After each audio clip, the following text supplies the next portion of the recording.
शिवसेनेचा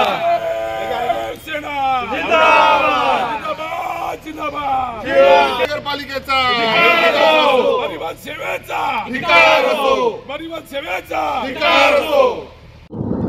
कारण एकच, ह्या इथे नवीन बस आलेल्या आहेत. त्या बस येऊन 6 महिने 7 महिने झाले. हे जशाच्या तशा उभ्या आहेत. याच्या आधीच्या बस 112 का 14 बस आल्या होत्या जवाहरलाल नेहरू योजनेखाली.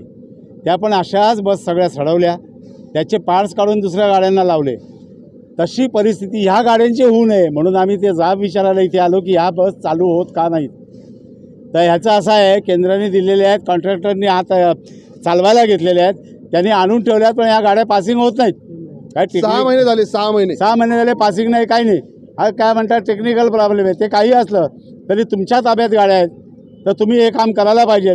त्यांनी आमच्याकडे याच्यासाठी बुधवारपर्यंत मुदत मागितली.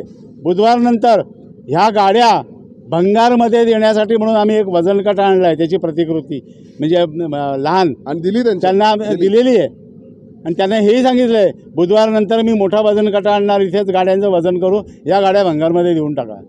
दुसरी, आम्ही इथे उभे असताना एक रिक्षा आतमध्ये आली. मला संशय आला म्हणून मी माझा एक कार्यकर्ता त्या रिक्षाच्या मागे पाठवला की ही रिक्षा का आली आहे बघा. त्याच्यामध्ये 2 ड्रम आहेत, 4 ड्रम आहेत.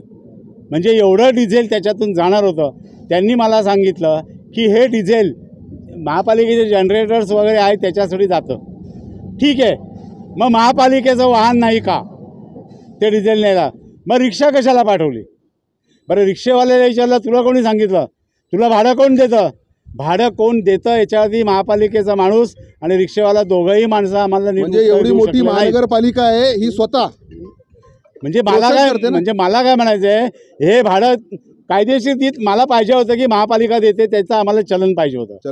महापालिका याचं भाडं देत नाही, भाडं बाहेरच्या बाहेर दिलं जातं. याचा अर्थ डिझेल चोरी होतं, हे सत्य आहे. हा चोरीचा प्रकार आहे. आणि आम्ही आता त्यांना सांगितलं आहे, त्यांना नोटिसा पाठवा आणि पोलीस कंप्लेंट करा की इथे डिझेल चोरी होते. हा डिझेल चोरी उद्या जर त्या डिझेल हे अधिकृत त्याला परमिशन नाही आहे, रिक्षेमध्ये उद्या काही प्रॉब्लेम झाला तर त्या रिक्षेवाल्याचं काय. ई बसेस ह्या आपल्या कल्याण डोंबिवली महानगरपालिका परिवहन उपक्रमामध्ये दाखल झाल्यानंतर ह्या प्रथमतः भारतामध्ये आल्या असल्यामुळे याचं जे भारतातील होमोलोगेशन होतं ते homologation CART central institute for road transport यांच्यामार्फत बाकी होतं. त्यांनी आपल्याला आत्ताच ते होमोलोगेशन सर्टिफिकेट दिलेलं आहे भारतात ह्या बसेस चालवण्यासाठी. आणि त्याच्यानंतर आता रजिस्ट्रेशनची कारवाई चालू आहे. एक बस आपण रजिस्टर केलेली आहे आणि या येत्या 7 दिवसामध्ये उर्वरित बसेस रजिस्ट्रेशन करून शहरातील मार्गावर धावणार आहे. अवैधरित्या नाही, हे जे वाहन यूज केलं ते अवैध आहे. आपले जे पंपिंग स्टेशन आहेत पाणी पुरवठ्याच्या त्यांनासाठी सुट्टं डिझेल लागतं. इलेक्ट्रिकचे जे मोठे मोठे सबस्टेशन आहेत त्यांनासुद्धा सुट्टं डिझेल लागतं आणि ते आपल्या पंपावरून देत असतो. त्यांनी जे आज रिक्षा आणली होती ते चुकीचं आहे. महापालिकेचं जे वाहन आहे, आता इथं आपण समोरच बघताय विद्युत विभागाचं स्वतःचं वाहन घेऊन आलेलं, तर त्यांनी ते आणलं तर ते चुकीचं आहे. तर आम्ही त्या जे अधिकारी आहेत त्यांच्याकडून त्याबाबत खुलासा मागवणार आहे. पण याच्या बाबतीत हे सबस्टेशन आहेत वॉटर सप्लाय, त्याच्यासाठी हे सुट्टं डिझेल आपण आपल्या पंपावरून देत असतो. कोणार्क, अपना शहर अपनी बातें.